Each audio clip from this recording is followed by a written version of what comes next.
Welcome to the Victory Formation Lounge podcast, a pro football concentrated podcast that discusses NFL games week to week.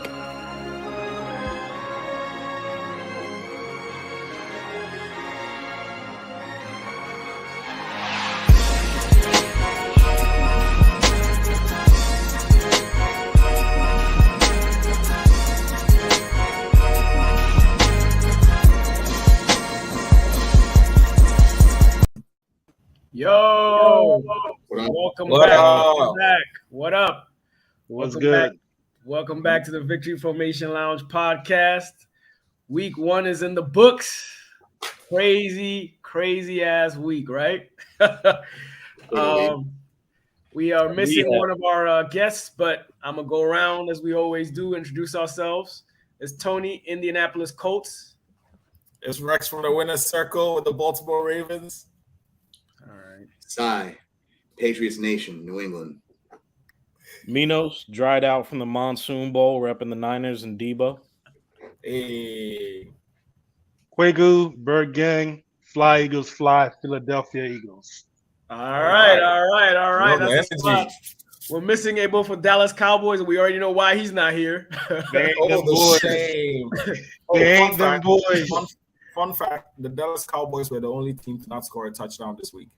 Wow. Oh, Well, yeah, there you that's go. true. There you go. That is true, then. He's actually on a plane to Dallas right now to try out because they ain't got quarterbacks. Oh, Not yeah. only This ball got took by them Pirates, boy. Nah, he probably trying out for wide Look at receivers. it, y'all. They need wide receivers. They need everything. They They need need a quarterback, Jesus. bro. They need a quarterback, bro. Yeah. They need a new Yeah. GM. They Yeah, need man. Uncle Rico out there. Word. But anyway, without any further ado, let's go into the winner's circle. We're gonna start with my man Rexy and his Ravens as they took victory today or this weekend. Rex, go ahead and touch on your boys. They did their thing. Thank you. Well, it went kind of how I expected it. I expected it to be rusty in the beginning because almost all the starters didn't play preseason, so they were very rusty. Lamar hasn't played football since October, so it's been a while, almost a year since he's played. So I expected a slow start. I was impressed by how quickly the defense started. The defense was like sharp right from go, which I loved. The offensive line was doing pretty well. They weren't so good on run blocking, and our run game was atrocious. Then we lost our starting left tackle to a season-ending injury, and then we lost one of our corners to a season-ending injury as well. So once again, Lamar started. Well, the Baltimore Ravens. Let's call it the Baltimore Ravens. I keep saying Lamar like he's the whole team, which he might be, but the Baltimore Ravens are starting without a left tackle, and they are missing a corner, and it's like last season all over again. But they are healthier. They have some draft picks that are showing out. The center, Tyler Linderbaum, did a really good job. I was very impressed with him. He had a few things here or there that were not too good. Our preseason superstar, Isaiah Likely, he didn't do too well with the passing. He was 0 for 4 on targets, but it's just because the Jets were clamping and they were using Sauce Gardner on the tight ends as opposed to receivers because nobody respects our receivers, which is understandable. But Lamar definitely, his arm strength was showing. You could tell that the man has been working on it. His accuracy was crazy. The first touchdown he threw was pretty impressive. Like it was in the last 4 years, statistically, it had the smallest percentage chance of success of all touchdown throws in the last 4 years, and he completed that, which is very impressive. He didn't run a lot, 4 for 17 yards. Like he just, 6 for 17 yards. He was taking it easy. Some people say it might be his contract. Some say he's just trying to be more of a passer to prove that he can actually do it, which I think he did. Very impressive. 3 touchdowns. That interception was more like a punt. Just let's see what we can do with this deep ball, and it didn't work out. It wasn't like a bad decision. It wasn't careless or reckless. It wasn't Lamar trying to make magic out of nothing. It was just a deep ball that just the wrong person came down with it. So all in all, I think they did really well. But it's the Jets. The Jets had some off-season hype with all their new acquisitions. They didn't really pan out. Defensively, they did really well in the first half. Offensively, they were flat all game, but it's because our defense was just like putting a lot of pressure on them. Now this week, we're going to have a real challenge in Miami, so we'll see how that goes. If we can go 2-0, or if we're going to go 1-1. But that's what I thought about the first game. run game is terrible, terrible, terrible, terrible. And we still have a problem. One last thing. A problem that we had from 2 seasons ago and last season that is still very prevalent, at least in the first game, was the clock management. I don't know what it is, but by the time the team lines up to run a play, it's like 6 to 5 seconds left on the clock. It just takes forever for them to get the play call in, and I don't get it. And you thought you fixed that one of the things they fixed, but right from the beginning all the way to the end of the game, it was still the same problem. So I'm disappointed in that. But yeah, that's what I have for the Baltimore Ravens. Yo, you know why it takes so long to get the play in? Yeah. Because Lamar's country is fucking him trying to read it back to everybody. They like, what'd you say? He's like Farmer Possibly. France. He's not that country though. He's from Miami. Possibly. But to be fair, the play call, by the time the play call comes in and he's, in the huddle and everything, we're already down to like 12 seconds, which is ridiculous. But maybe so y'all lost both of those players on that Meadowlands turf. Who did you lose? We lost our left tackle, Jawan James, because our original left tackle, Ronnie Stanley, is still out because he's still rehabbing from an injury from 2 seasons ago. Crazy as it sounds. Oh, wow. And we just got a left tackle, Jawan James, whose career has been plagued by injuries.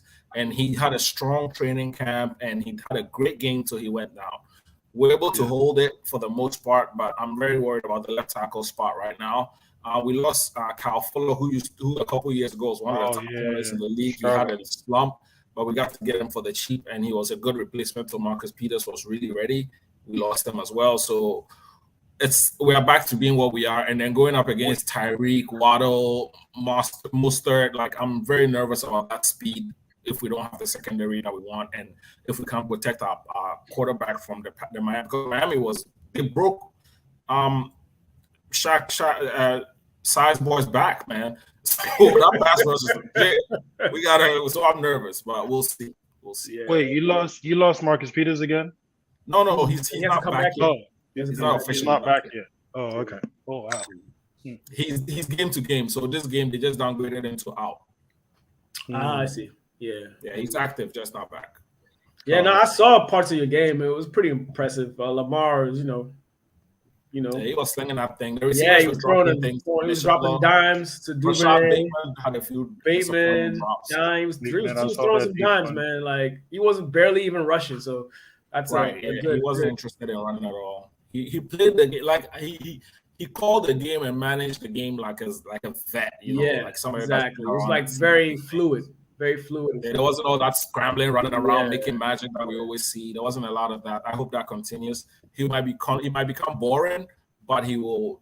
And the crazy thing is, Stephen A. Smith made this one point during yesterday on First Take or whatever. He's like, the thing about Lamar is, if he doesn't scramble for at least the next 6 to 8 weeks, defensive coordinators still have to account for his scrambling, because you don't want to be the guy who goes, oh, he stopped running, and then he runs on you and just destroys you. So you still have to account for that, and that opens the passing game way much more than most other quarterbacks can.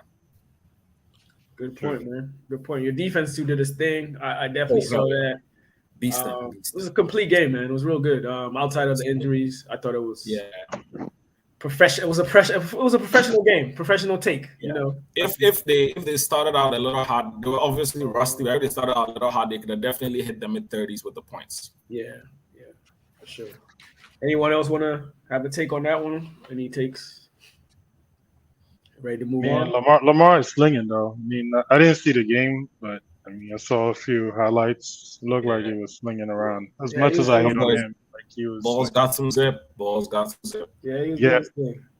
Yeah, definitely. Cool. Well, kudos to the Ravens. On to the next. Philly went down to the Motor City. Went down to the Motor City and had a close nail biter. But I'll let you talk about that one quick. Who was up? Not much. So I probably saw the first quarter and a half, and then I didn't really see the rest of the game, but I was following where I was. Okay. I mean, overall, Jalen Hurts has improved. I mean, I gotta say. I mean, there's a little bit of zip in his ball, and my honest opinion, I felt like we're gonna blow them out. I mean, I was surprised that they came back. I'll talk about the defense later. But overall, I think Jalen Hurts carried the team on his back, because if he wasn't a mobile quarterback, we probably would have lost that game. You know, he was throwing well. Him and AJ Brown, that chemistry is great. It's insane. AJ Brown was Like, looking like a man child. dude, it's like T.O. is like the rising of T.O. T.O. is like T.O. 2.0. Yeah. Like they have a very good chemistry. I know a lot of people are saying, "Oh, Devontae Smith wasn't involved," but I mean, every week is going to be different. Yeah. You know, I mean, there are days when I'm sure next week AJ is probably going to get double teamed, and then Devontae Smith is going to go off. So it's going to be a different week. But I mean, the running game, I'm not surprised. It was improved. I still think we need a bruiser, but overall, 4 different players. It was 4 rushing touchdowns by 4 different players, and that's huge. I mean, I felt like that was huge. Pretty much every running back that was dressed up that day scored a touchdown, including Jalen Hurts. The INT was neat. That INT was neat. I mean, Bradbury, Kaiser White, that was a good one on the defensive side. I have a little doubt about Jonathan Gannon because like he started blitzing, and then the moment they were up by 17, he kind of started playing zone, and that's how Detroit was able to catch up. I feel like there wasn't consistency there in terms of the defensive line. It sucks. We lost Derek Barnett as well for the season. Wow. The torn ACL. Yeah. Big, yeah. Yeah, we lost him. I mean, I'm probably gonna check out the game later, but the little that I saw, I feel like, I mean, we could make some noise, but the defense, they just need to be consistent. And if Jalen Hurts maintains that consistency, I think we're gonna go far. I caught a lot of your game on the red zone. At one point, I thought you all were going to lose. All I was seeing was Detroit highlights, though. I was like, what's going on? Like, yep. I would see, like, A.J. Brown, like, carry men and do all that. But then every time else, it was, like, Amon St. Brown and, like, Swift, Williams, DJ Shark. I'm like, what's going on? Yeah. I was like, at one point, I thought you guys were going to blow that game. I'm not gonna lie. Like when I got to my destination and I looked at the score, I was like, "Oh, damn! How did we let them catch up?" Yeah, like, it was crazy. I was surprised. Yeah, because I thought your defense was gonna be gangster, but I mean, give it some time. The first half, like I mean, the first scoring drive. After that, it felt like they had something going on. Yeah, and then for some reason, the moment I stopped watching it, I heard it started going downhill. Yeah, for real. Like, but like now that you explained that you switched from like your blitzing schemes to the zone, I had a similar experience with that last year with Eberflus as our defensive coordinator. Yeah, we'd blow teams out early, and then you start playing zone, and then it'll come right back in. So I definitely can relate. I can relate to that. So yeah. I mean, we'll see. I mean, at the end of the day, it's the dub that counts, and you won. So. Shout out the to dub that. counts, but the thing is, you can't. If you're gonna go against Justin Jefferson next week, you can't just be playing. Oh yeah, you definitely have to tighten up. Yeah, To be fair, looking at the box score, you guys were up like significantly in the third quarter. Even they had 21 points. You guys already had what 38 points.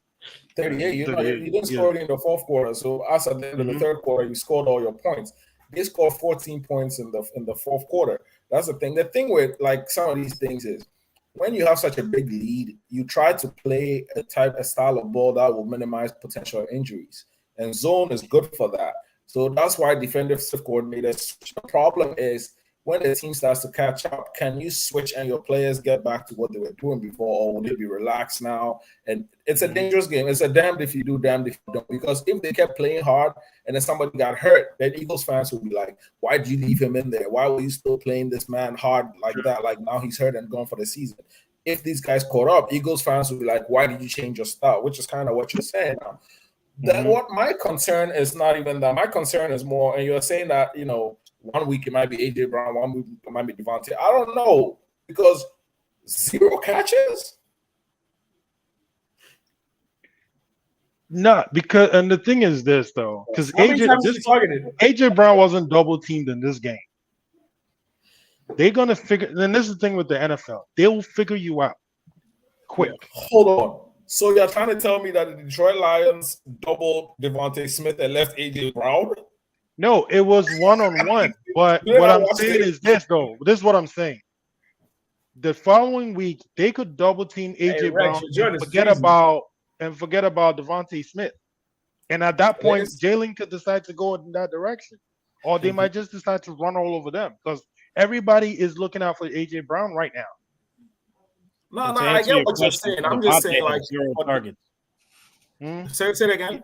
Devontae had 0 targets. Oh Oh, wow. he had, Yeah, that's yeah, what I'm saying. To me, yeah. that's concerning. Like, is he okay? He wasn't Like, open. No, he was okay. He just was not open. There was one ball that they threw that he missed. Actually, he made a catch, but there was a flag because there was a false. okay. I think there was a holding call on Jordan Mailata. He was targeted actually Oh, 3 not times. even a screenplay, not even an end around. Like, give him something. Jeez. No, he had 3 targets though. 2 of them were Okay. misses. The other one he made the catch, but it was a flag, like I said before. Yeah, and you guys only came up. You guys only had 1 sack. One That's sack, concerning. which is what I'm saying. They started playing soft coverage. Like That's concerning. But- that's concerning because for a team like with Because the, when you- and when you- also when the you have other a- thing too, the other thing too. Sorry, and I'm not to cut you off. No, go ahead. Jordan Davis, all the 22 snaps that he played, they run on average of 2.4 yards. Whereas when he was out of the game, they were getting 10 yards. So like you have to Right. play the rookie. I mean, if Right. you're gonna jump over the I'm Ravens just more to curious draft, about your play calling because it's like you I guys am, had yeah. you had a what it was 38-21. Like Hmm. that's game. At that point, that's pass rush party. How did you that you didn't get to Goff? You know who That's you know what who I'm their saying. coach is, right? Well, yes.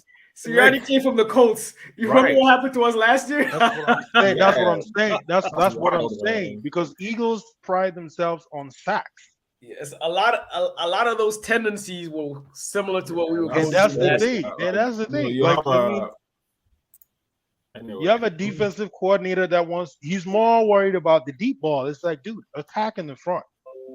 If you're attacking in the front, he's more afraid of getting beat up top. Yeah, I hear you. That's You have a why he always 17-point plays 2 lead. safeties deep. That's sack city. Like that's pass rush party, man. Yeah. And it's Goff. Yeah, He can't at that, run. and that's Like, what the thing. Because last year we sacked Goff like 6 times, and right. two of his tackles were down. So Well, Anyway, like I would have gone double that number. you just lost one of your best pass rushers too, so that's gonna be that's true. interesting. That That's gonna might be also be why the adjustment, you know. Yeah. That's So, going. A win I is a mean, win. a win is a win. So we'll That's see how what you it guys do this week. You might have to. I don't know much about Jordan Davis's conditioning, but he might have to play more snaps if he's I that. think that's what they're saying. Yeah, I think I'm some just people wondering think if it's it might be that condition. turf too, man. Trying to limit some of his time on that turf. Yeah, 'Cause look, true. True. Y'all just talked about 3 season-ending injuries, and all 3 of those injuries come from players on teams that play on grass, playing on turf. Yeah, That True. field turf. And we have a lot of turf games this year, so like, it's gonna be interesting, bro. I mean, when the Niners played back-to-back at the Meadowlands a couple years ago, man, we lost like 6 guys for the season. yeah, I hate playing over there, and even in Washington. Yeah. No. Oh, valid points. We'll see when you guys play the Vikes. That's gonna be interesting. So Yeah. we'll see how that goes. Yeah. Anybody else have any takes on the Eagles and Lions game? No. All right, then we're gonna go to the tie of the day. Indy versus Houston. In Houston, ended up being a 2020 game. Obviously, a lot of us thought we were going to win that game. I didn't think it would be a blowout because it's a division game, even though last year we had their number. I thought, and with our track record in week 1, I thought it would be a closer game, but I thought we were going to win. And it was one of the worst performances I've ever seen us since Frank Reich was our coach. Total team performance, that is. But a lot of the concerns I had coming into week 1 were actually real concerns. They showed themselves in the game. Our left tackle position was shaky. Matt Pryor ended up being benched mid-game, and the rookie came in and actually did well.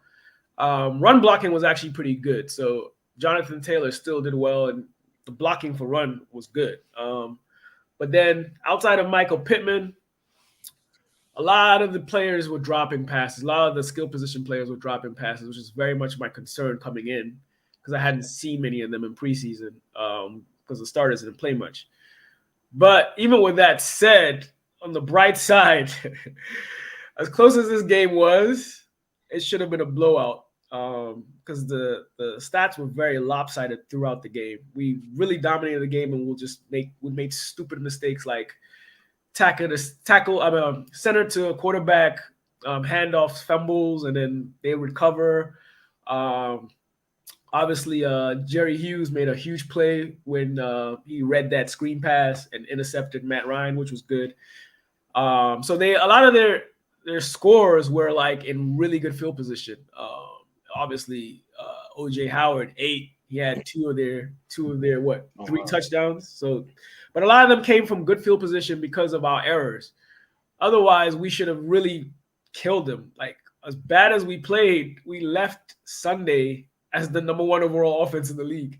That's how much stats we put on that field, but we just didn't finish our drives. And obviously another concern I had again was Frank Reich getting too cute in the red zone. You're in the red zone, give the ball to Jonathan Taylor. He went and did Wildcat offense with Nyheim Hines as the quarterback, as if we don't know. It clearly is going to be a run. It's either he's going to run the ball or Taylor's going to run the ball. That didn't go too well. And also, he went for it on 4th down. You know how he does that a lot. He's been doing that since last year. Sometimes when you're away, you take the points. You should have kicked the field goal. There's so many times in this game where we should have just kind of just taken the points instead of like getting too cute. And I think this year is a threshold for the organization as far as Frank and not learning from his mistakes. If he messes up this year, I think he's gone. I really do. So it'll be interesting to see how he adjusts. Yet another year comes by where we start slow. Since that's been his MO since he's been the coach, and that doesn't seem to have changed.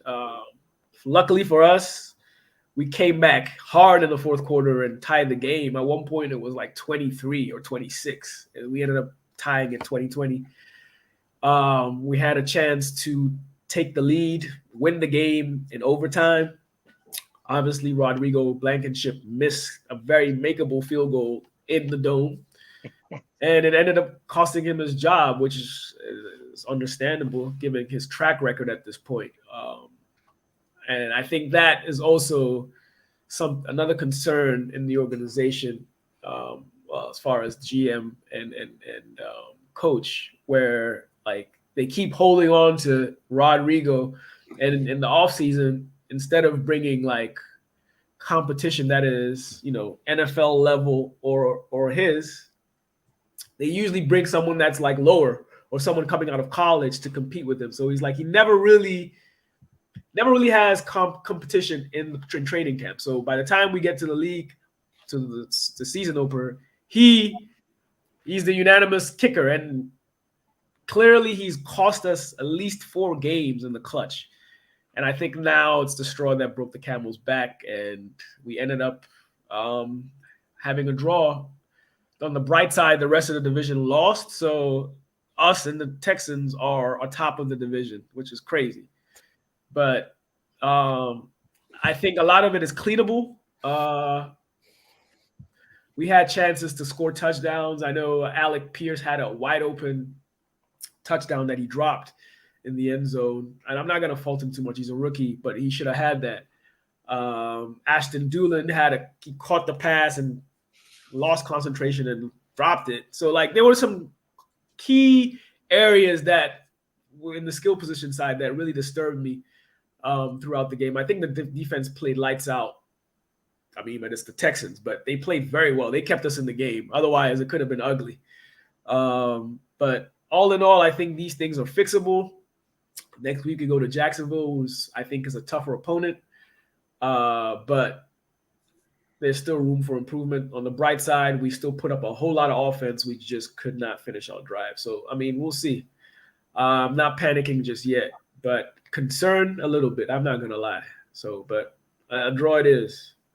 Draw it is. You guys have any additions? Did anybody see the highlights or watch the game, per se? I just saw the kick.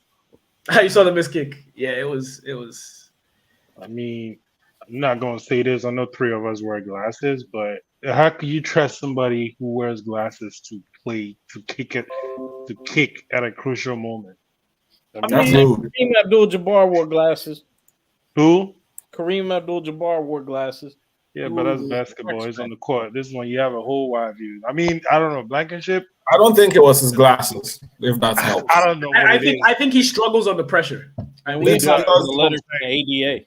When you do an action repetitively as much as you should as a kicker or a quarterback or whatever position, you don't need to see what you're doing. It's a feel. You just need to know what you're doing. And I don't think he's quite there yet. And I think the Colts as a team, not the fans, the Colts as a team kind of like handed him the position because he did some cool things in 2020 and they were like, oh shit, this is it. And they just kind of handed him the position. And like you said, they didn't bring in competition, and competition might have made him better.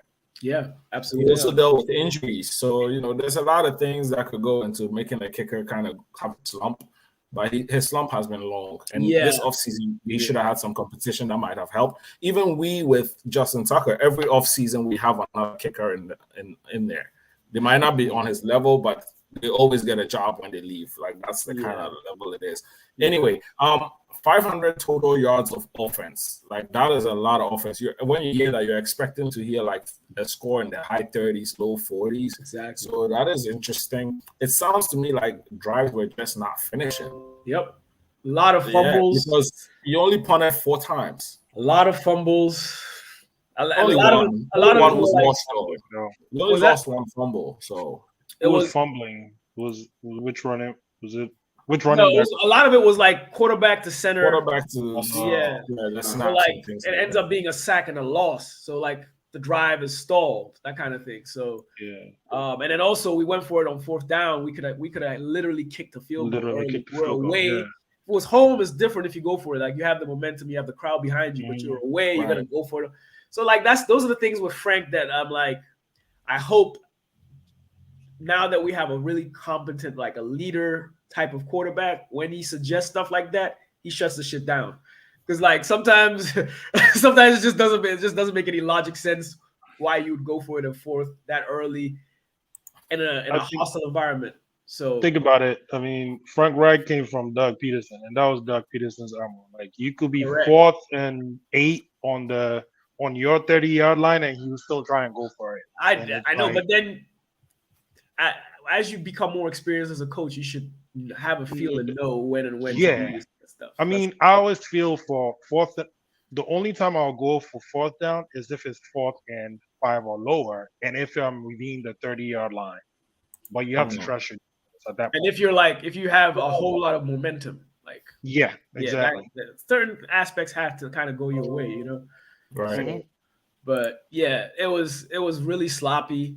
Luckily, we were able to come back. I do believe, really speaking, if Carson Wentz was in that same position, we'd have lost the game by a bigger margin. And I feel like it was Matt's leadership and like digging in the team's ass, like in the 4th quarter, that really brought us back. Because on the sideline, he was like yelling at players, like, "Yo, get your shit together," and it paid dividends in the comeback. So, this week we play Jacksonville, another division game. Hopefully we get the win, and we are a lot sharper at finishing drives and less drops. There was so many drops this game. It was disgusting. I'm sure T.Y. Hilton's sitting by his phone like, "Yo, what's up?" Because outside of Michael Pittman, nobody else was consistent. It was kind of sad. Well, Jonathan Taylor, of course, and then Nyheim Hines played well too. But I mean, the receivers, it was bad. And I'm not gonna get too much into Alec Pierce. It was his first pro game, so he might have been had his little jitters. Some receivers catch on slow, but he needs to step up, to be honest. Same with Paris Campbell, who ended up catching a big catch later on in the game, but still, Michael Pittman alone is not going to be able to do it. So we'll see. We'll see. I would say, I personally, from what I saw, because I was kind of following a little bit and then watching the highlights and then like looking at the stats, I don't think this tells us this game gives us any idea of who the Colts are. I don't think your identity has showed at all. I think we will find out by week 3 or 4 who exactly you are. I don't think this tells us whether you're good or bad. It just tells us nothing. I agree. So I'm not too and because you look at the balance, like Matt Ryan threw 50 passes. Like in week 1, that's a bit much. And Jonathan Taylor carried the ball 31 times. Like that's a lot. But I would say this though, and this is a credit to Frank Reich. Even though you guys were down 17 going into the 4th, you did not abandon the run. You understood that was your bread and butter, and you kept pounding that thing. Like I have never, and correct me if you guys have, I've never seen a team run the ball from behind to come and catch up. I've never seen that. The moment they fall behind 2 scores, it's boom, boom, boom. Let's start throwing it. They kept running it. I've never seen that. They run themselves back into the game. Very impressive. No, I mean, 100%. running is, and it's interesting and you're right, because usually most teams will run the ball when they're leading just to eat up clock.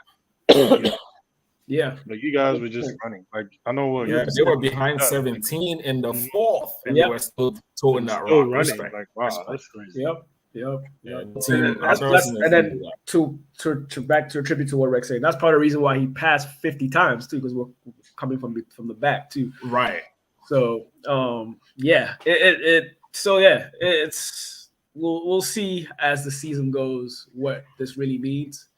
But it was a very sloppy game, like from all aspects, like a lot of penalties, a lot of like mistakes like fumbles and things of that nature. But credit to the Texans, they fought hard too. So, but a lot of it was gifted to them. Like they had really good field position when they scored their touchdowns because of our mistakes.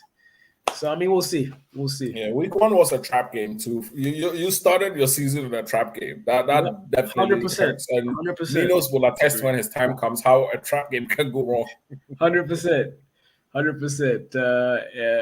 Anyone else want to touch on that game? Nah. Then we will jump right into Minos. Pause. But That was crazy. You're over there talking about sloppy. Sloppy was whatever the hell was going on in Chicago this weekend. That was. They had a new field, and they had so much. I've never seen that much water on a field in my life. To the fact that I discovered a new NFL penalty where if you put a towel down and try to dry the spot where your kicker is going to plant his foot, it's a 15-yard unsportsmanlike conduct penalty. What? Yep. That moved them out of field goal range on their first drive. Oh, Chicago or you guys? The Chicago. The punter came out and he put the towel down to try and dry the spot off where his kicker was going to plant. They threw a flag. I'll address that when you're done. So, but overall, we killed ourselves. I mean, the only statistical category that the Bears beat us in was first downs off of penalties. That is it. We outgained them in passing, in rushing, in first downs, in completions. I mean, just everything. But they got 5 first downs off of penalties in the second half. Well, that's when they scored all 19 of their points. And 3 of those penalties, they were just stupid. It was just brain farts. But then it's also part of a thing of, you got a running quarterback. Sometimes they go down late, and defenders, especially in a muddy field where they're slipping and sliding everywhere, shit happens. If anybody sits there and says give up on Trey, just shut up. I don't even want to hear from you. It's way too early, man. It's way too early. He did some good things, but he's lacking on the touch. I mean, we had a wide open touchdown on our first drive. He overthrew it a little bit, but had a little too much on the ball. But then the very next play, my boy Debo fumbles in the red zone, and we turned the ball over on our first drive. Debo had 2 drops also in the second half, but in the second half, the skies opened up, and I couldn't even watch the last 8 minutes of the game because the TV cameras were so fucked with the rain. It was worse than our game, right? When we played last year, that was bad too, but this was worse. It was awful. And, people are, talking about, oh man, Fields outplayed Lance. No, he didn't. he got good timed penalties, and then we had 2 blown coverages that resulted in 2 touchdowns. Shout out to Dante Pettis, that bum. Your old player, dog. I know, right? But like when you go to the Yeah. penalties, we had 12 penalties that gave them 99 yards. Wow. They had 3 penalties for 24 yards. One was drying off the spot for kicking a football. And the other 15-yard penalty was because they decided to go on the slip and slide with a few seconds left to go in the game. So they had 1 penalty for like, even my math is off because something's wrong. Whatever. I'm not worried. It is what it is. I'm pissed off that we lost. I was drinking Crown Peach. It was a good day. Word. Losing Elijah Mitchell is going to suck. Him being out for the next 2 months. I mean, he took a pretty nasty helmet to the knee hit when his foot planted. So he's going to be out. Looks like it's going to be Jeff Wilson and Jordan Mason probably taking the bulk of the carries. Maybe Debo will be jumping back in there. Maybe with Debo playing more running back, we'll get Danny Gray to be actually dressed for the game instead of sitting on the sideline. Oh, my man Marlowe might just take that spot. It's going to be a while for him to figure out Kyle Shanahan's teams. Yeah. His running style would suit your offense well. I think so. I think so. One cut downhill. It's pretty fast. And then, our defense looked, I mean, Jesus. I mean, they were about to kill Justin Fields. I almost felt bad for him. But then again, a couple ticky-tack penalties here and there got us. People were killing our offensive line. I mean, I was killing our offensive line on the right side. They got beat badly on like maybe 2 to 3 plays, but overall they played pretty damn good. It's just, I don't have big hands to throw in NFL football, but when the water is coming down that bad, you really can't sling it. And so not having our main running back footing on that field being atrocious, we just couldn't get anything going in the second half. Cool. I mean, I'm sure the rain probably contributed a lot to y'all loss. Because when I heard that you guys lost, I looked at the highlights. I'm like, man, it is pouring. Yeah, there were Chicago weather is insane. Yeah, I mean, and there were a couple blown coverages, man. Dante Pettis' touchdown, like, it was like wide open. It was like wide open. It reminded me of a Frank Gore play a long time ago when Cap did the exact same thing. Yeah. Everybody's focused there, and they were like, "Oh crap, there's another guy back there." Yeah. And so this week we got the Rainy City Bitch Pigeons. So hopefully Geno Smith will be writing back, and that'll be all said and done for now. Geno's hot. Nah, you are not upset at all. Not at all, Rex. Not at all. That's an angry man. Not at all, Rex. Yes, you mad, bro? Jeez. Hit him with the can. You mad? I know, right? A couple of things, and I'll start first thing with the weather. Weather is the greatest equalizer in sports. You can have a bad team and a good team. You throw in weather there, and nobody knows anything. You guys remember last year, New England, Buffalo, same thing. You throw in the weather, and then it doesn't matter how talented you are. That weather, to me, should bring out the best in coaching.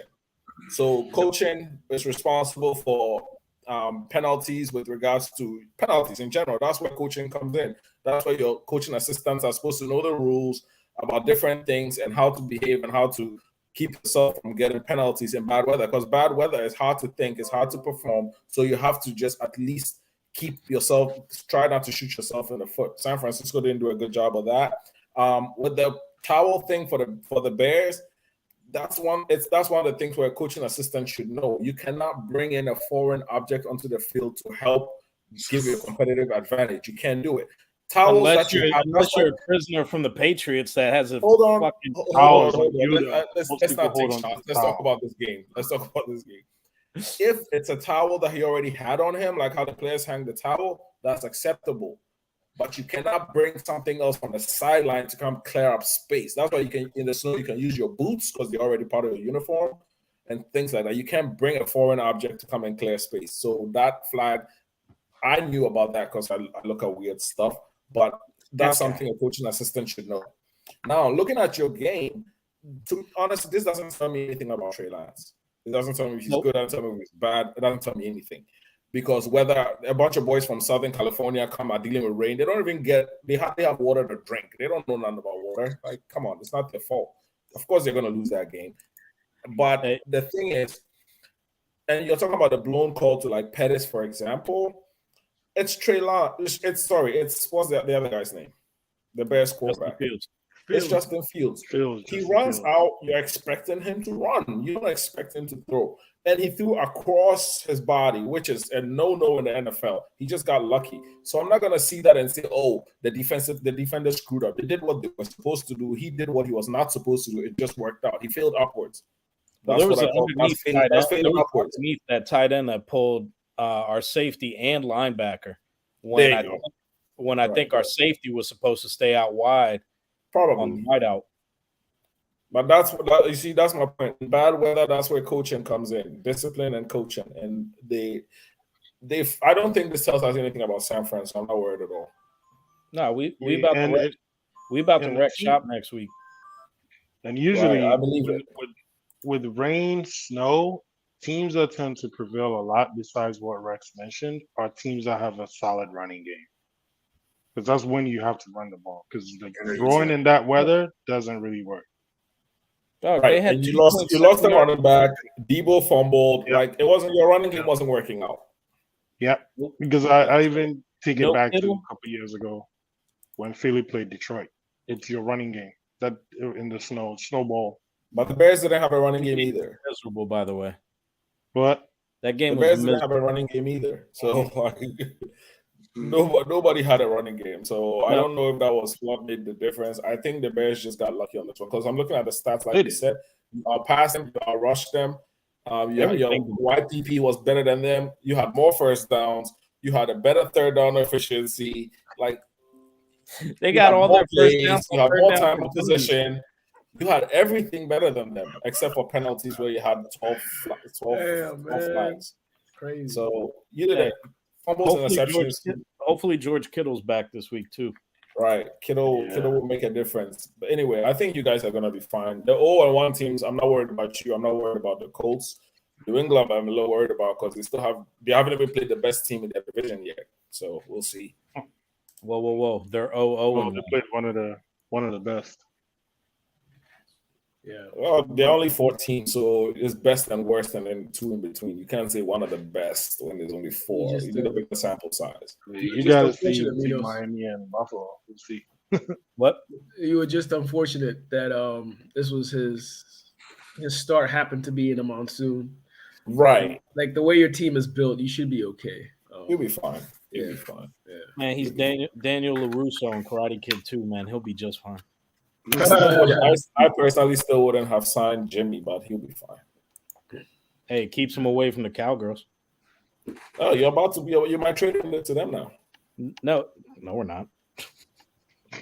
You might. Anyway, that was good. I think the 49ers will be fine. Yeah, I do too.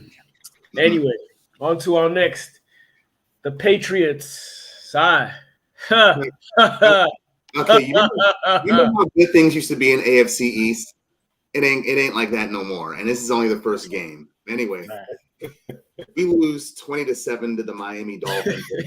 We deserve to lose based on how we played this game. I mean, the Dolphins got a defensive touchdown, an interception, and a forced fumble, and they shut our offense out on all but one drive, right? During the third quarter, where Ty Montgomery, he ended up getting the only touchdown for the game, right? But other than that, what's up? And then got hurt. And along with our quarterback, Mac Jones, he ended up having to be. He wasn't available after the game because he needed X-rays on his back. But they said he'll be back next week's game against the Steelers. But yeah, our offense played like crap during this game. I mean, and plus the Dolphins with this win, they now have a winning streak of 4 games against the Patriots. Our running game, let's see, what's his face? Damian Harris, he led our running game. He had like 9 carries and 48 yards.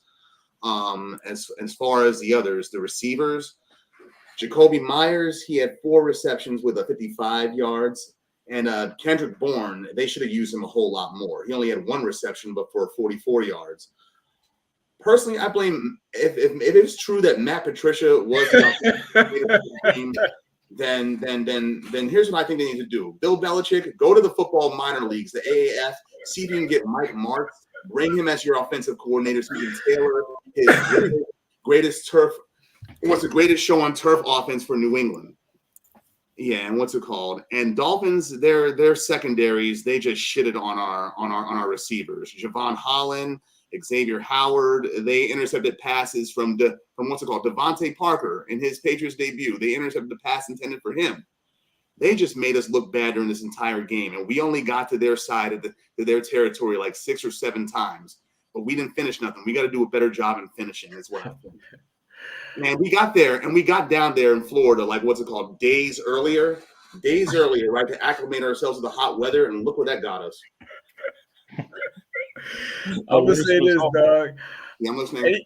Any New England Patriot players you have on your fantasy team, get rid of them now, dog. From what I saw, Mac Jones is the only one I got, and he's a backup. Get rid of all of them. I have Devontae Parker. He's leaving, dog. He's getting cut by the Nature Boys, dog. Getting cut by your team already. Damn. He's gone, dog. There's nothing. You guys had nothing. You guys had nothing, dog. It was bad. It was bad. I thought you guys were gonna offer that offensive coordinator job to the Alabama OC. What's his name? That dude that used to coach for Houston. I wish. We need something in there, dude. O'Brien, yeah. And given the score that we had, I didn't think I knew we were gonna lose, but I didn't think it'd be a blowout like this. yeah, it was pretty bad, dog. Jesus. I mean, the next week against the Steelers, I'm worried now. It's They like might Wonka have still to- coaching the defense. Yeah, I think. Yeah, Steelers. Yeah, dog. I mean, it's about without to be long, dog. So it's about to be long. I mean, it's going to be a long season, but even though the first game doesn't decide how the season's going to go, this still looks bad. I admit that. Yeah, it's going to be long. You might get the first pick. We ain't the Cleveland Browns. No, come on. I don't think it's that bad, but it's going to be a long year, dog. Cleveland already won. No, did you see the Cleveland won, Cowboys play? They might get the first pick. Yeah. Nah, heck Anyway, no. I'm not gonna take shots at that. I'm not gonna send strays to the boy that's not here. Why And not? this is what I got to say about this game. Yeah, I'm Sai, about Yeah. I told you this last week that you were gonna lose this game because Belichick can't get his team to function in Miami, which is okay. But I'm looking at the stats. It's not. I think you guys were just not finishing drives ultimately because I'm looking at it. I'm not seeing a lot of interceptions. You threw one. You lost 2 fumbles. I don't know how many you had in total, but you lost 2. So that's 3 turnovers. Not too bad. Not great, but not too bad. But I'm looking at the yardage. They didn't do anything. They weren't like thumping you like crazy on the stat sheet at least. So maybe the game looked a little different, but I don't think that this calls for the funeral for the Patriots necessarily. And I would say this: I'm not a believer in Tua. I still don't believe him. He, like I told Minos a couple of days ago, I know he's a lefty, but he throws the ball like a right-handed person trying to throw with their left hand. It doesn't look right. It just doesn't look right. And they've got him all these dogs that are going to make him look better. Waddle, Tyreek, and all these other kids that are going to make him look better. But he is who he is. He's not going to get to the point where we are discussing a contract extension for him. They're going to replace him. So I'm not worried. I think you guys, if Matt Patricia is your offensive coordinator, you need to do something about that because I'm not even sold at him as a defensive guy, let alone bring him over to the offense. Defense, if anything. Exactly. Yeah. Right, I don't know what the hell that is, but I think Belichick's time at the top might be done. A lot of these old coaches are. That's why they need younger people in here now. You can't fire Belichick. He has to come to the realization that I'm done and leave. You can't fire him. They're not. And he's hard-headed, so you guys are gonna have a horrible bunch of because he can't draft, but he just had a lot of talent and Tom Brady to cover it up because you guys are pretty bad at drafting. Bill Belichick. So I don't know. We haven't really had to have any high draft picks in years. I mean, Belichick. The only thing you're good at drafting is the trenches. That's it. You need to write a letter. You need to write a letter to Belichick and tell him, listen, I understand that you're old school and you still believe in the doghouse, but when we're losing the game, you cannot put Kendrick Bourne on the bench. Yeah. Kendrick Bourne, what the hell were they doing with that? That was ridiculous. Hey, Apparently, he was in the doghouse. This is somebody that put his top corner on the bench. Butler, Super Bowl. Yeah, you need to stop doing that. Like, times have changed. Deal with it later. You can't deal with it in the game because that throws the game plan off. Kendrick Bourne had one catch for 41 yards, and you benched him. Yeah, 41. And they said Bob Kraft that too and wants to do something about it. I don't think Bob Kraft can do anything about it. I think at this point, Belichick just has to give up the reins and move on. And you guys are going to struggle. Somebody needs to touch Officially, Bill Parcells. he needs to get that out. I think Give it the to season's gonna your be son. long for y'all, dog. I'm not even. Remember my theory a couple months ago? Like, there are like 7 blue chip quarterbacks in the league. If you don't have one, you are like, don't bother. Like, you're not going anywhere. And so if you don't have a blue chip quarterback, your drafting is not that great, and your players are not that great, and now your coaching is bad, you're in big trouble. So we'll see how the Patriots do. I know it's week 1, but I'm concerned. That was not a show. Yeah, I think it's gonna be long for him, dog. I'm not even gonna lie. I don't think we'll be at the bottom of the barrel, but yeah, it is going to be a long season. You guys are well coached, so you're gonna steal some games, but they are not, though. That's the problem. They're not well coached anymore. On defense, they are. On defense, but even that, the back end is bad. The secondary is bad. They still are. Offense, the secondary is bad. JC Jackson, Jalen Mills is your number 1 corner. Like, come on. Yeah, that dude got burnt. I am enjoying seeing New England suffer, but it's weird. It's very weird. Sure. Yeah, that happens, dog. You be all right, Si. You're tough. We'll be fine. All right. So last one, since he chickened out, he's not here today. Able with the Dallas Cowboys, but we will talk about that. I think it's gonna be longer for them, dog. It's peak. It's bad. How do you do? It's really bad for Dallas. They lost to Tampa 19-3, and then Tampa didn't even really have a great game. Dallas was just really bad. From what I saw, Tampa had a horrible game. Yeah. Julio Jones, I expected more of him, but what was that? A lot. Julio Jones, I expected a little bit more from him, but he had a 48-yard catch. The Dallas Cowboys looked in disarray to me, especially on offense. Defense, they had some plays here and there, but on offense, they looked really bad. Like, they looked off, and then to top it off, their quarterback gets injured, and he's out for, 2 months? Well, he's out for 8 weeks. Even before. Jerry's going to force him back. Yeah, they're going to. Jerry's trying to force him back before the. Jerry's already trying to force. He's already reduced the time from 8 weeks to 6 weeks. That's what which is why the Eagles game. Yeah. He's going to force that kid back. Yeah. I mean, he cut a check, so I don't blame him. Like, you can't pay a guy that kind of money for 3 points. You can't pay a guy that kind of money in Seattle and then bring a kicker on for 64 yards. What the hell are you doing? Right. What if he comes back after 6 weeks and gets hurt again? We're paying you a ridiculous game check. I don't care. Any of the ankle injuries. I'm not saying that. I'm saying that's what Jerry's thinking. That's what Jerry's thinking. Figure it out. That's why Jerry makes a lot of bad. That's what Jerry's thinking. It's a bad decision on his part. Jerry makes a lot of bad decisions nowadays. It's his decision. If I were him, I'll bring him back when he's ready. He's not. What's the worst? You're gonna get. I would trade for Jimmy G. No, your team is deficient. No, you can't trade for Jimmy G. You not check, call the season a bust and move on. Your team is deficient as is. Yeah, because even the high draft pick, CD is not even that healthy right now. And that's what if Chicago takes you to the playoffs? Now what? You're gonna have a Carson Wentz situation on your hands. No, you do not. You don't do that. Don't draft the quarterback. No, you don't draft the quarterback at this point. You don't trade for one that can win either. You don't trade for you bring in a backup. Yeah, but if you're trading for Jimmy G only has this is his last year, so he just plays a year out, and then you don't have a problem.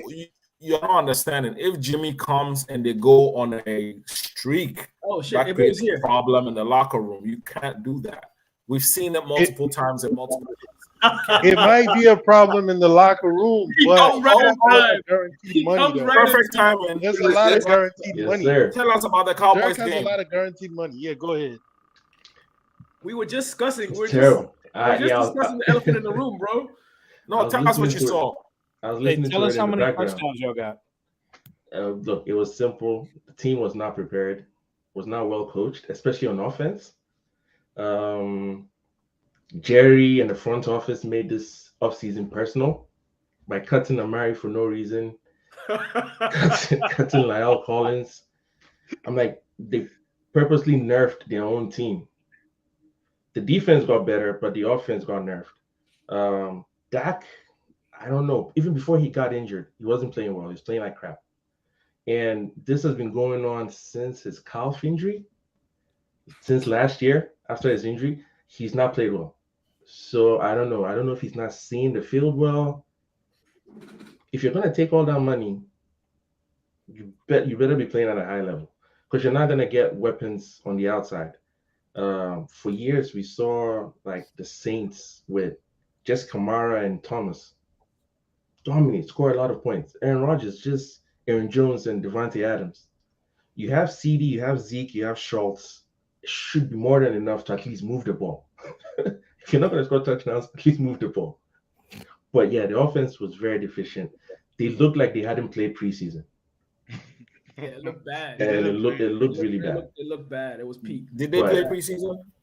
Nope. Okay. Yeah. Alright. So it looked like it.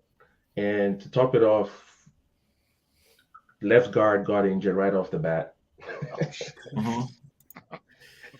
And then you add Dak's injury. I'm like, ugh. But I don't think it's an excuse for the organization. It shouldn't be an excuse for Mike McCarthy. We've seen him do this when Rodgers was out. He managed to still get some wins till Rodgers got back, and then they went into the playoffs. We've seen Bill Belichick win 11 games without Brady. I don't care if you've lost your number one quarterback for a few weeks, 4 weeks, 8 weeks, whatever it is, you should be able to at least manage to get some wins. Now, that being said, if he doesn't, then, well, Sean Payton is a coach. All right, I gotta say something. I'll let Della cut in. No, go ahead. All right, Go ahead. This is on some real stuff, and I'm gonna go back to the Cincinnati Bengals.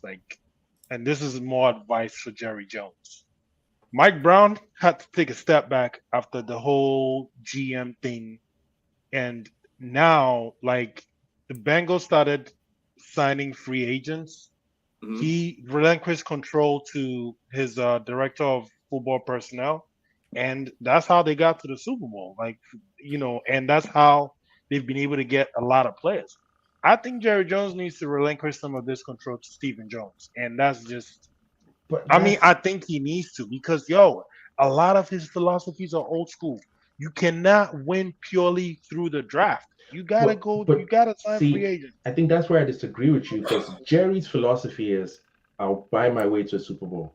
Stephen Jones' philosophy is, I'll draft and spend as little as I can in free agency. So what you're seeing right now is more Stephen Jones than Jerry.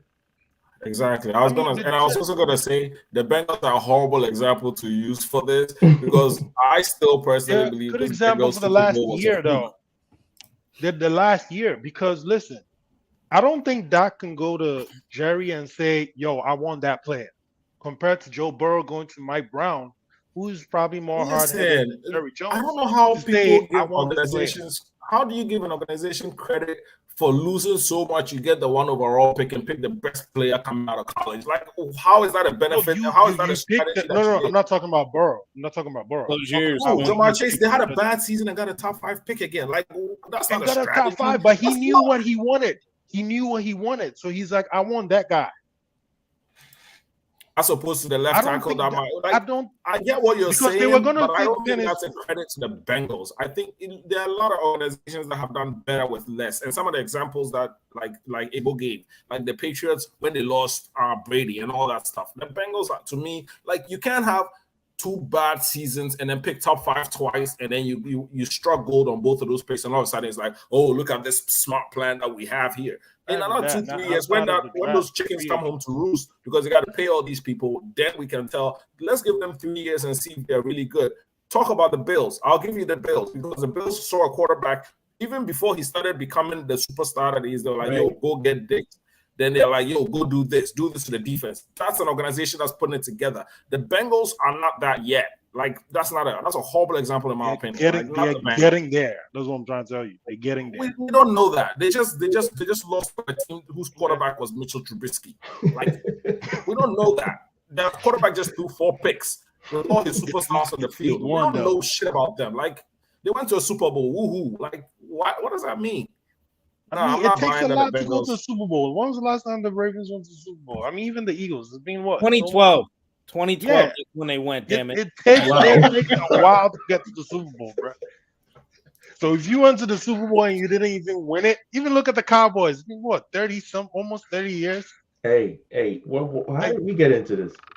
I'm just saying, though. Anyway, I'm not buying it, but that's besides the point. Like, the Bengals haven't proved nothing to me. The Bills haven't proved to me that they are the top of the AFC yet. Not until they knock off Mahomes on Thursday, we'll find out. But I'm not sold on the Bengals. Definitely not sold on the Bengals. Steelers are a traditional organization that knows how to do things. Patriots have showed over 20 years that they can do things. There are teams that have philosophies that go from no matter who you have, like Gabe was saying, no matter who you have lining up, the coaching, the GM, the front office, they can put together a squad.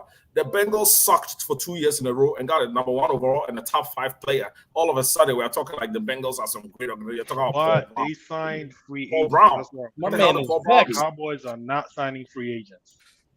And that's Stephen Jones. That's Stephen Jones' philosophy. That's what I'm saying. I get what you're saying. The Bengals are not the organization to compare them to. That's my opinion. Usually they don't pay. Bengals usually don't go after free agents, but it helps, especially when you go. Who did they go after? They still haven't gone after free agents. Their team is literally built through the draft. The pass rusher was a top free agent signing, actually. Yeah, no, I think they went after and even their O line, the whole O line in free agents. The white boy, he came from the Saints. Yeah, they went after the even O-line dude from the Bucs. In the guard. Yeah. So when your O-line sucks so bad that your quarterback is taking 9 sacks a game and they pick the following season, that's great GM work. Wait. The O-line still sucks because he still got sacked 7 times yesterday. He still got sacked. Mary's not listening. He still got sacked 7 times yesterday. This is what I'm trying to say. And fumbled. Like, what are we talking about here? This is what I'm trying to say. Wait. At the end of the day, I think we're muffling here. At the end of the day, I think did Jerry make some mistakes? Yes. But if you look at the roster, the coaching should get at least more than 19 points out of this offense. You have Dak, you have Tony Pollard, Zeke, CeeDee Lamb, Schultz. That's more than some teams ever have. How come it's always the Cowboys need like a Pro Bowler at every position before we can score? And the Cowboys are like O-line. Zeke was averaging 5 yards to carry, and they didn't give him the ball again. Like Kellen Moore, come on, Mike McCarthy, you're an offensive coach. That sounds like an OC problem. Tony Pollard had 8 yards. If there was one play he had -10 or something, you know. If I were Mike McCarthy, I would just take play calling. That's what I'm saying. That's what I'm saying. That sounds like an OC problem. I would just call the plays, and once again, he has to go to Big Jerry to get permission to change plays as a head coach. But anyway, yeah, that definitely sounds like an OC problem. But like, how are you feeling going into week 2, and who are you playing in week 2? Playing the Bengals. Oh shit! So you're gonna have to put up some points. I mean, I'm hoping Michael Parsons gets 5 sacks. Who's your quarterback? I think they're going to go in with Cooper Rush. He knows the system at this point. It's too short of a time for a new QB to come in. Do you foresee yourself trading for one? I think they're looking into it. From what we're hearing, Jerry Demps are looking into it. But I don't think Jimmy G is an option. No. Like I said, give us Zach Martin, and we'll give you Jimmy G on a platter. Like I said, if we give you Zach Martin, then we don't need a QB.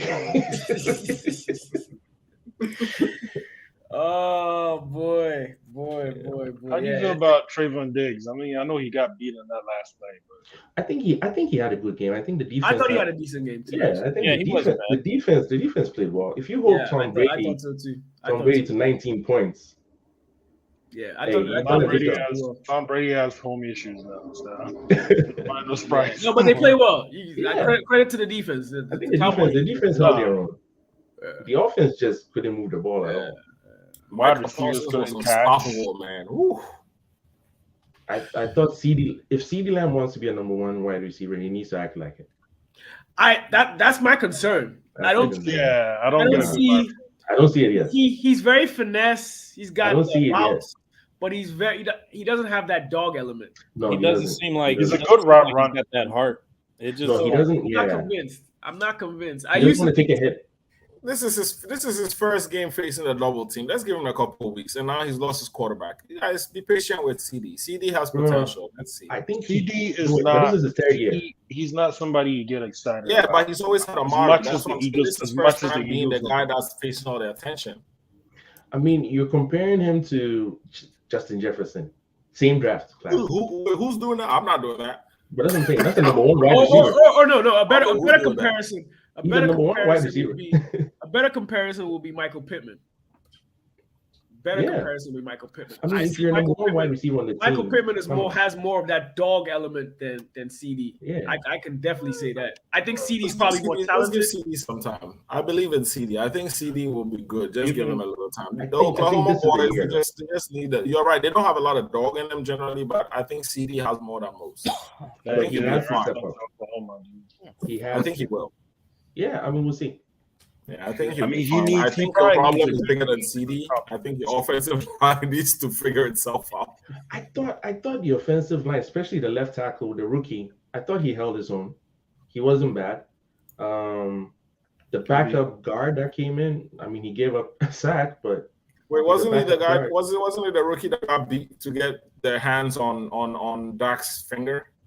It was, I think, Fournier, the left guard. Yeah. Got it. But I mean, the rookie got beat once or twice, but that's his first game. He had no snaps. Jason Peters. When is Smith coming back? Smith?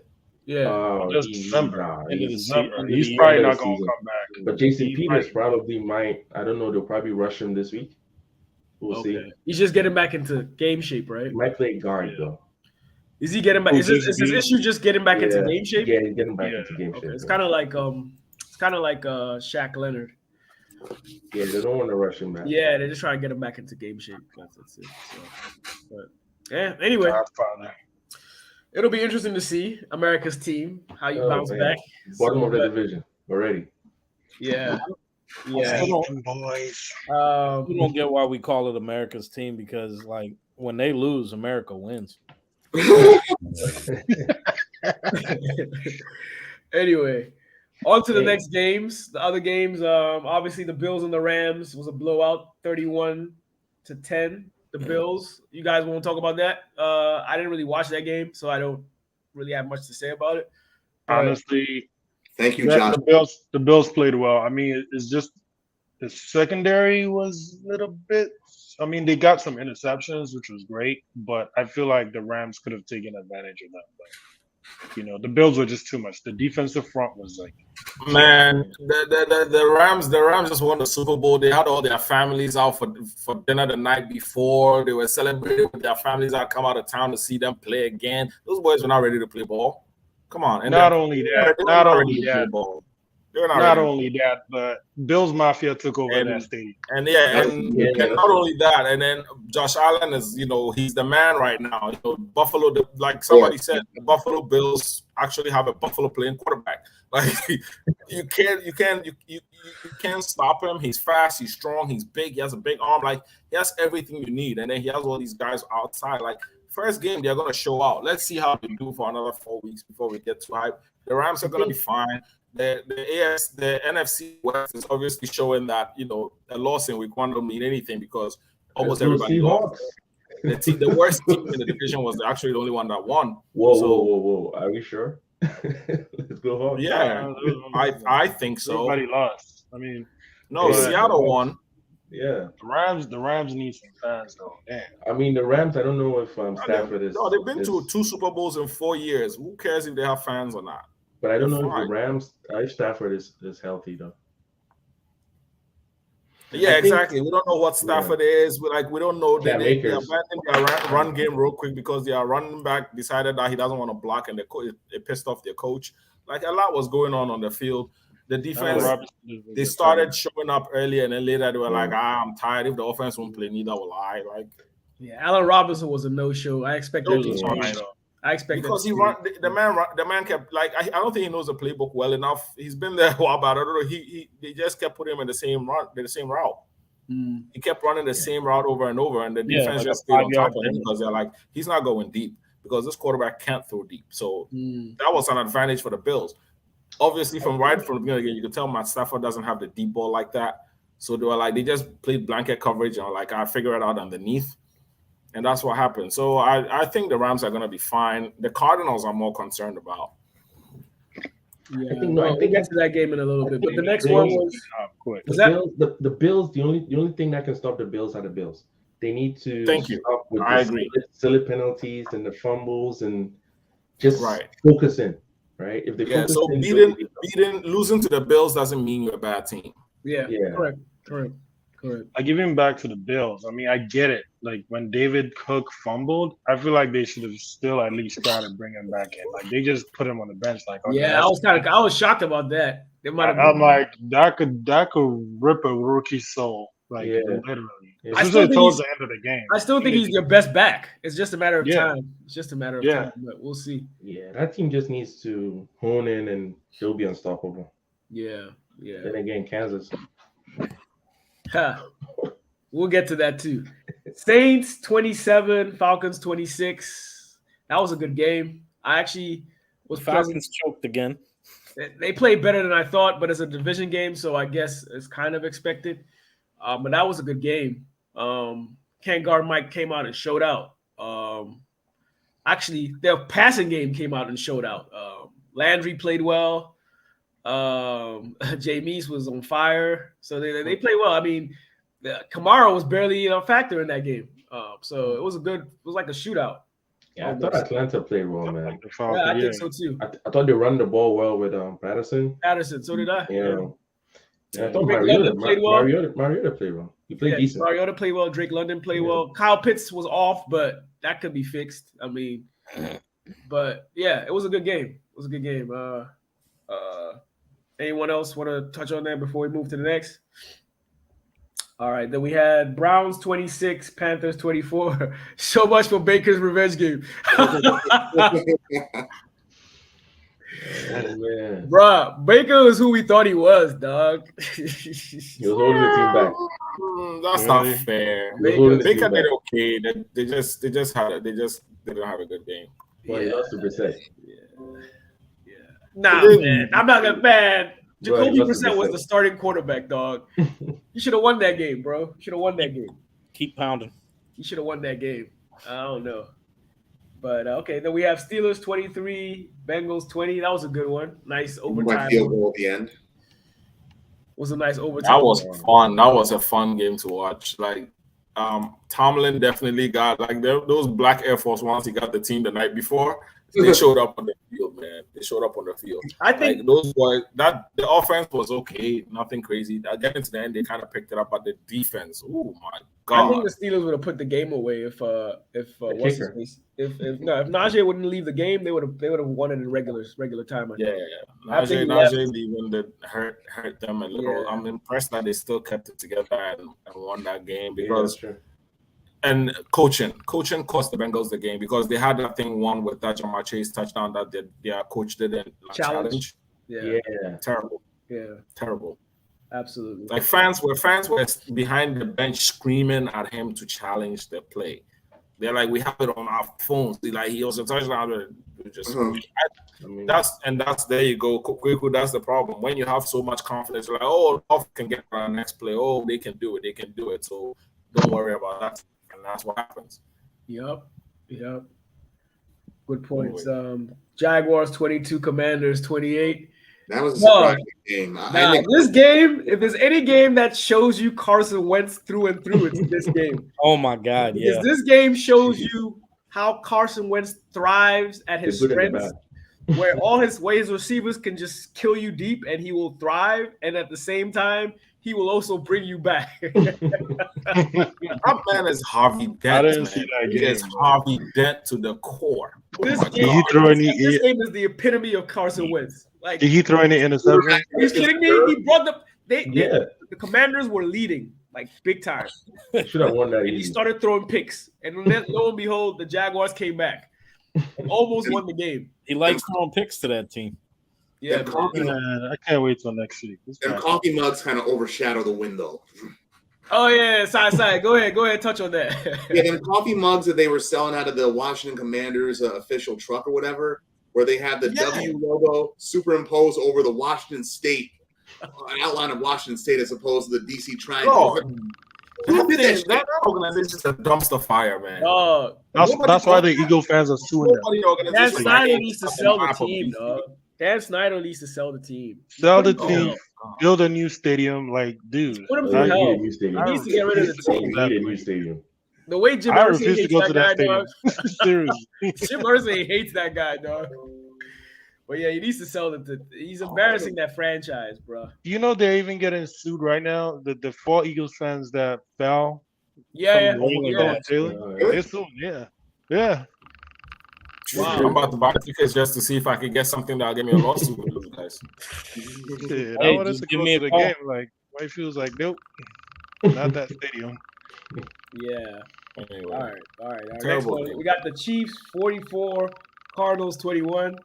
This game, They were balling. I think this game, everyone needs to be concerned about the Chiefs Do y'all hear that?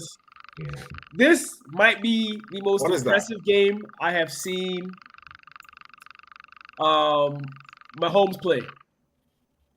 Because the way he divvied the ball to different receivers, read the defenses, broke the defense down. This was the first time I've actually given him like, yeah, this guy is legit. Because before he would just, finding what's his face, Cheeto, or he'd be finding Kelsey. Tyreek Hill. This was pure quarterback play. Like, I'm gonna break down the defense, see what they're giving me, and I'm gonna attack that weakness. And he did that to a T, and it was seamless. Watch out for the Chiefs. What did I tell you guys a week ago? Yeah, man. I told you until Mahomes is unseated, Mahomes is the man. This man has he's been starting for what? This is his 6th season starting, and in 5 of those, like in the last 5 seasons, 6. Is it?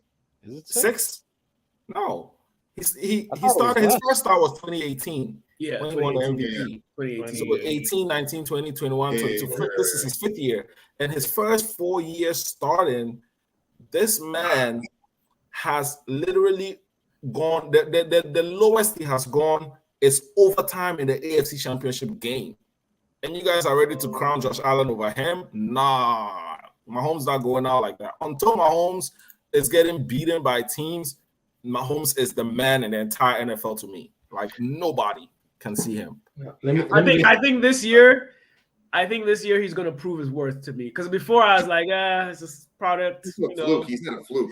Not a fluke. Not a No, fluke. he's But not. I don't think Definitely not I a never fluke. saw him as like an elite game reader. Like he Which just is crazy to People me because talk like because that's The youngest all, player to like, get 3 touchdown pass in the regular season. That's one he's thing. just I just saw him. I saw him as like a modern day Brett Favre, where he's just gifted. he just has the arm. Yeah, he's just gifted. Like, and he can sling it and squeeze it into tight holes, even though it's not the smartest pass.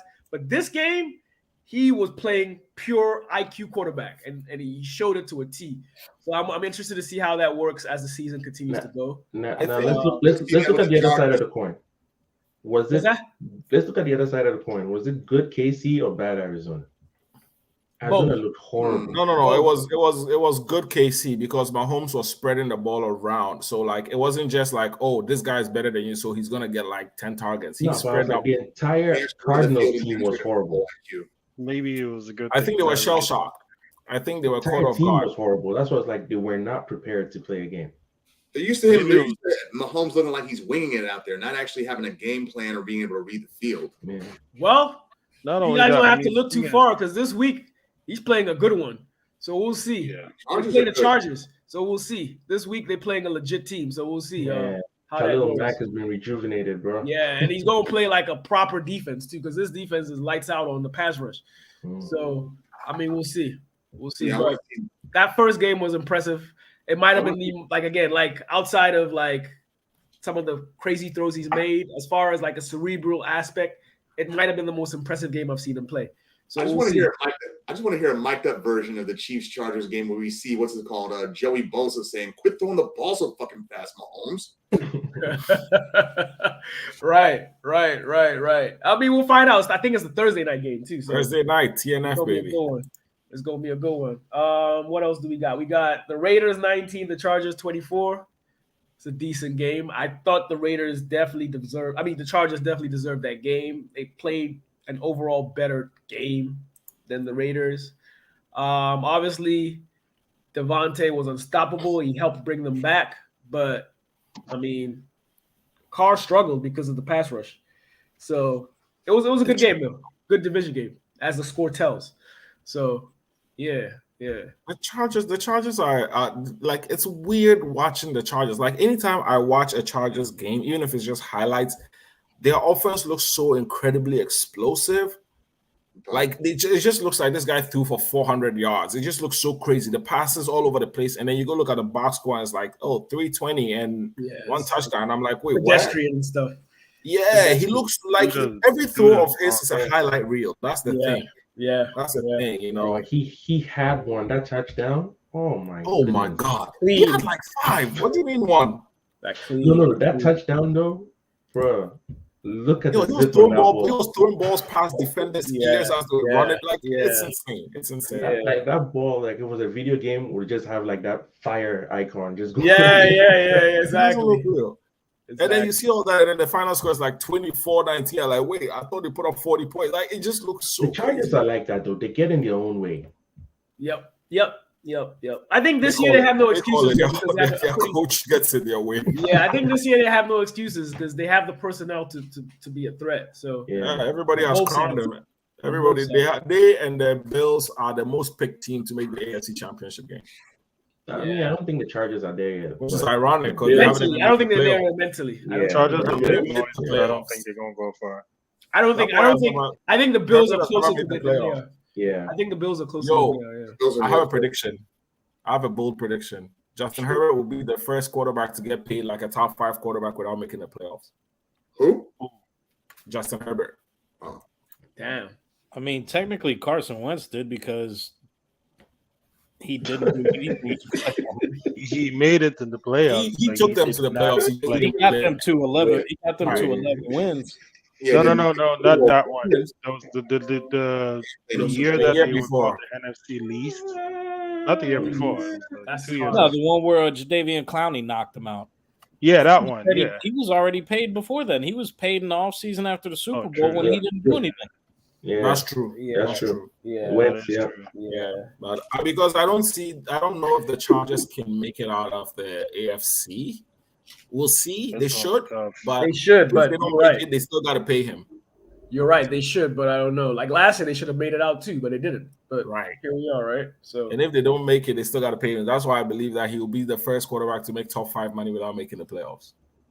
Damn, possible. But more than my top 5, he's gonna make top 1. But that's the point I'm making, that he's gonna be one of the highest paid quarterbacks in the league who has never made the playoffs. Yeah.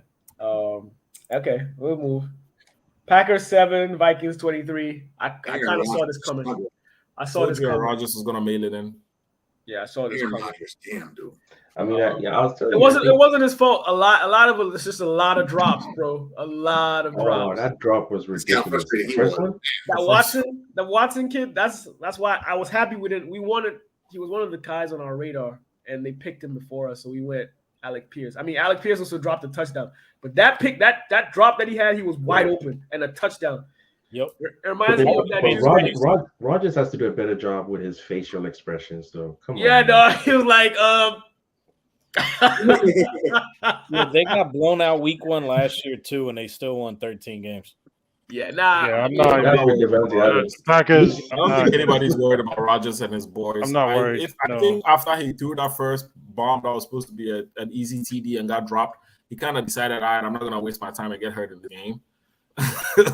He kind of just didn't care anymore at that point. Besides, this is like you said. This is usual Aaron Rodgers week 1. Yeah, He's always that's like, preseason. Week 1 is Yeah. He's preseason just for gonna Aaron tell you to Rodgers. relax, man. Yeah. I'm not worried about Aaron Rodgers. Yeah. Everybody's they'll talking be- about they'll be in the Chicago mix. next week. He They'll gets be in the Chicago mix. next week. He's gonna probably destroy them. I own you. I own you. Oh, yeah, Chicago. Yeah, he gonna say that. Yeah, and well, this game is in Lambeau, but Oh, okay. Yeah, nah. Yeah, I'm not worried about him. He'll be Yeah. all right. He'll be in the mix. He'll be in the mix. We'll see. he's similar to Tom Brady from the standpoint of he's able to adapt to his wide receivers. Like he's gonna bring the best out of them. Yeah. Or listen, this is Aaron Rodgers we're talking about. If you don't catch Yeah. 2-3 passes, you're not getting another throw. Yeah. It's that simple. Real talk. Okay, wait, Real but the focus has been on Packers. How about the Vikings though? How did they look? Vikings are good. Their offense is. I don't know if they're good. I think the Packers just played a horrible I defense think against Justin Justin. Nah, Jefferson looks legit, bro. dude. Justin Jefferson is the Yeah. real deal. Yeah. Like, Yeah, like I said, you got to double team him. They Thank you. actually, and it's Nah. it's similar to what I was saying earlier about the Eagles, where the Packers were not double teaming him; they were playing more zone against him, and he's gonna rip you apart. But I don't know, because the coach is the same coach who got Cooper Kupp the Triple Crown. Exactly, and yeah, So he knows how That's to get exactly. his one So- wide receiver open. A lot of option routes. He Like knows how to get him open. Yeah. It's not only option routes. It's not only option routes. They are moving him along the Exactly. scrimmage line. A So lot of movement. no, he yeah, is- absolutely. But then with that, even with that, like he reads the soft zone and Yeah. based on that he decides his route. yeah. That's how a lot of and, that works. I and was not texting only you that, guys the other day. like Jair Alexander was not on him. Like you got to put your best corner on But him. he's moving a lot though. Please, Yeah. please, hard. please It's don't hard let when don't let Jair Alexander fool you. When Jair Alexander was on him, he was still dogging him. So don't let Jair Alexander fool you, man. You can't stop that kid. You just have to assume he's gonna get his and try and stop everybody else. I mean, which I I- think the I Packers did a good job of, because the next most yards after him was Thielen. Thielen had 3 catches for 36 yards. Like besides Jefferson, they didn't do anything else really. Like he had more than 50% of Kirk Cousins' passes and yards. Like so, Did Rager get anything? Rager, did Rager play? Yeah, Rager quick, didn't let even it go, dress. man. Let it go. He didn't even dress, He man. was a scratch. He was a game. He was a Oh, scratch. he was Anyways, Quick, like let it go, he's man. gonna get his. He's gonna get his, and nobody's gonna be able to stop him. But that's why I was saying that. Like I think the Packers did a pretty bad job of trying to defend him. It's either you allow him to get it and stop everybody else, or you stop him and let everybody else eat. And with Kirk Cousins as my quarterback, I'd rather stop Jefferson and try and get everybody else to eat because. But wait, it's easier said than done because last year we all knew Cooper Kupp was going to get the ball, and they still found ways to get him the ball. They're making millions. It's not easier said than done. I'm kind of a paycheck. You better figure it out. Same Bro. OC too. We knew Cooper Kupp was going to get the ball, and he still got the I ball. mean, they try to figure it out all the way to the chip, bro. I'm sleep deprived. I'm just mad. But like he's a beast. He's a beast, It's and we one of all knew those- he was gonna be a beast. That's I that's didn't why I didn't think that's why I said this he was much. gonna get the receiving crown this year because that OC Oh, that boy is going for offensive player of the year. You talk about triple crown. You talk about he's going for MVP, dog. Because you got him, you got Dalvin Cook. Dalvin Cook is also Yeah. running the pounding. So it's like, who you gonna stop? Yeah, and Adam Thielen is no slouch as a number 2. Nah, as well, he's nope. so. even the tight end, right? Herb Even the Jr. tight end, and the third receiver, KJ Osborne, is a good Yeah. slot. Yeah, exactly. I mean, we'll see. You guys know what? Adam Thielen's not gonna finish the season on that team, right? Oh, he will. He's not They're going gonna They're to. gonna trade him to the They're Cowboys. gonna trade him to somebody. He's not going He's not gonna to. finish there. I wouldn't say they trade him during the season. That would disrupt the locker room kind of thing. I mean, maybe Unless after. he's distraught. Unless he's distraught, it's gonna be I weird. think they're gonna trade him. I don't think so. He's getting I older. think they're He's going to got trade him in season. I don't think he's going to make it to the end of the He's season. probably going to restructure, and then he's probably going to have to. He'll be forced to take a pay cut, if Yeah. anything, because they have to pay Justin Jefferson anyway after this season. And that's they when, gotta that's pay why him. it's going to be a problem. That's when he's going to be like, no, and they're going to be like shipped. Yeah. Because you'll have to pay him, and I hope Kwesi Adolfo doesn't try to give him a hard time. Yeah. Pay the boy. Speaking of which, there's a Ghanaian guy on the Vikings, a linebacker. Yeah, Oklahoma. Nice, Yeah. nice. I think eventually he's gonna work his way to the starting lineup. Yeah. Yeah. Next game, Giants 21, Titans 20. I told y'all. That was You called it. You weird called game. it. Okay. Bruh, You called it. that game should have been put away so many times prior, and your man Danny Dimes was over there fumbling that game, bruh. Luckily, they pulled it off. Yeah, But- Saquon, man. Saquon was in their rib, dog. And I think they held Derrick Henry to. They played Derrick Henry pretty well too. Yeah, they did. Did you see that one linebacker just absolutely destroy Henry? He cleated. Yeah. Oh, like, I hadn't seen that since Predator got hit with that tree stump. That shit, he was Yo. murdered. Derrick Yeah, Henry man. got hit like Derrick Henry hits. Yes, No. yes, That's crazy. yes. Nah, the G-men there, they're gonna. The they're G-men, gonna win some they're games. going to be a tough team to. I mean, they're not great, I'm not but gonna say all that. They- No, they're gonna be. they're a so team, physical that Yeah. they're No, going to you be got- hard to beat. They guys are giving a the weird Titans team too much to credit. figure The out. Titans, I told you the Titans are dead in the water, man. The Titans are done. Like I told you guys last week. Like I'm not Even willing that to you guys say defense, that just though? yet. Nah, 'Cause they I also think- they're done. pretty The physical Titans team. are cooked, man. I don't think so. nah, Giants coach is a they handsome have guy. a good defense. Giants got lucky. Yeah, the Giants Giants got a coach good is good. defense, and they played physical football. That's what got them through, and that's why they're going to be tough to beat this year. I mean, Yeah. you're probably going to win, but it's not going to be easy. It's not one of those walkovers. Blood. Um, Titans offense, you literally only have to stop one guy. Finished. After that, there's nobody else. They literally have yeah, nobody but else. the Giants actually have a pretty good defense too. So I don't know. No, but that's the point I'm making. So if you have a decent enough defense and you can, limit Derrick Henry, And you they win don't the have game AJ because Brown they have nothing else. I mean, They don't have Woods was a receivers, surprise. they He don't didn't have- Yeah, have- I think it's more along the lines of what's his face? The Tannehill? quarterback doesn't have chemistry with his receivers yet. Tannehill, As the season goes, it'll get better, and then that'll open up things for people like Woods and Traylon Burks or whatever his name is. The better, this will be his last season.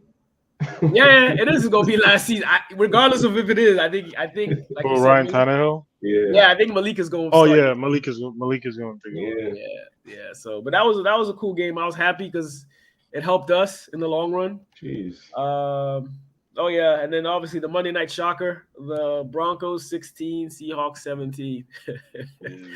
Pete Carroll's a good coach, man. Gino Yes. was balling. I mean, Gino, his decision for some reason when he was in the Jets, he was throwing INTs like crazy, but his decision making was really good. I mean, like he would run, not try to get the first down, but he would run a little bit and then just toss the ball.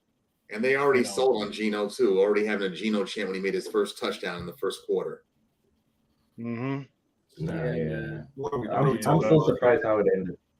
That was Russell Wilson. Yeah, that was ridiculous. the dumbest thing I'd ever seen. Let me drain this clock, and then you know 64 what? yarder. Field goal. I just paid this man $264 64 yards. Yeah. million.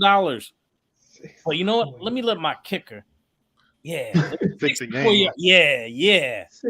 4 yards. Like Kick a bro, field goal the length of one he's never kicked. 64 yards. I'm not trying to be funny, but I feel like Future probably called the coach like, "Yo, kick the damn ball." Damn. Right. And wait, it was in Seattle too. It wasn't like it was in Yeah. Denver.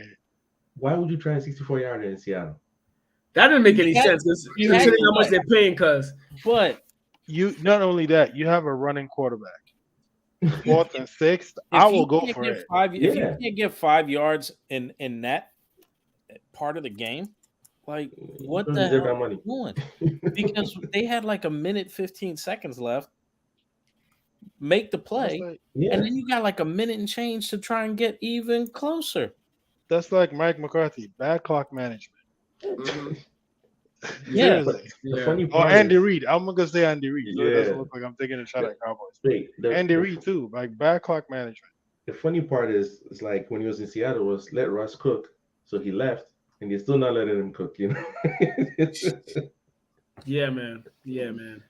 I don't know. Maybe. Yeah, it'll be interesting. Also, Yeah. there were like a lot of careless fumbles here and there. So because I think Russ and them made it to the goal line like 2 or 3 times, and they fumbled around there. Yep. Yeah. So The yeah, running back, Devontae 12th man. Adams. it What's happens. his It name? happens. Devontae Williams. No. The Devontae safety for the fumbled one of Seahawks. them. Devontae fumbled once, and then what's his face fumbled once too. Gordon. Gordon. Yeah. Well, yeah. So But I mean, they were basically on the goal line 3 times and only came away with 3 points. yeah. I didn't even see much of DK in that game. DK Metcalf. He fumbled too. He did. He Yep. did. I remember that he did fumble. So it was just one of those games that was just very sloppy, but it went in the Seahawks' favor. It's week 1 when nobody plays preseason anymore. Yeah, just so it's expected. Yeah. People need to And find that's the problem. That's why a lot of like, even who was it? Was this Stephen A or somebody said something like that? Like, dude, this is why you gotta play your players in preseason. Yeah. At least the last game, you gotta play them because across the league, This like, is the last game. the chemistry was off. Yeah, for sure. For teams that didn't play. I don't KC agree with KC that, was man. good. Like we have seen too many teams, like their whole identity destroyed because one player went out in preseason. I don't think it's worth it, man. Yeah. I don't think so. I think Yeah, but if how you do you can- if build can chemistry put a team up- though? Because even if you do They joint practice every day. practice, What are we don't talking get about? Chemistry is not built on the field; it's built in practice. You're still practicing. yeah, on but it. you also have to show that preseason is for you to show certain things. You know need what I'm game saying? speed. Yeah, game Yeah, speed. there's Genuine game a little speed. difference because game speed in It's practice, different the from defense practice is speed, not yeah. like going all out because they don't want to hurt you. You're not Yeah, getting Game get Right. speed. That's not what the even first half of the speed. game is for. That's Whoa. what the first half of week 1 is for. I guess. It's over. It's over right there. Some teams is over already. Hey, it might be. This season is It over. might be. Patriots. I mean, But anyway, I think we're all excited about that- week 1. We've talked Yeah, about. that concludes week 1. And now we're just gonna quickly go into our the results of our picks for week 1. As you can see this chart. I don't think these results are real. As you can see, tied for first is myself, I picked Rex, Cleveland. and Quick, who all tied at 9. And we got Minos soon after at 8. We got Cy at 7, and sitting in pretty with Jerry Jones at last is Hey, he scored more than his team did. Hey. Yo, I gotta go listen to Following that tape. on that. I picked Cleveland. Sure, you did. I did with Quick. I remember that. Anyway, sit Why would pretty I with pick Baker Jerry. Mayfield? Sit pretty with the star at the bottom, like it is in Hollywood on the ground. So we're just quickly gonna do a quick prediction for our Thursday match. We have the Chargers versus the Chiefs. I'm going for Kansas City. Chiefs. Rex, you going Chiefs? Yeah. Cy? Kansas City barbecue. Where's the game at? It's in Kansas City. I'm going with the Chiefs too. Are we doing scores on this one? Nah, No, only on it's not our team, so I'll go with the Chiefs, man. Okay. I feel like it's gonna fall flat, but Yeah. Sensei, you might want to like pick opposite since you're at the bottom. I'll do Chiefs. I know I'll make up. You gonna play it safe? I know I'll make up the ground. Oh man. All right. That concludes our episode. Thank you for joining in once again. We went a little over. sir. We got a little too enticed in some of the games.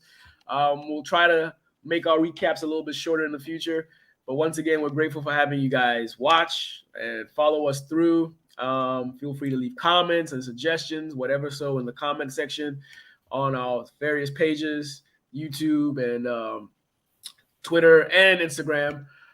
We're grateful to have you guys as always. Take it easy, and we'll see you guys on Friday for our week 2 preview. You guys have a good one. We're out. Peace. All right. Peace. Yes.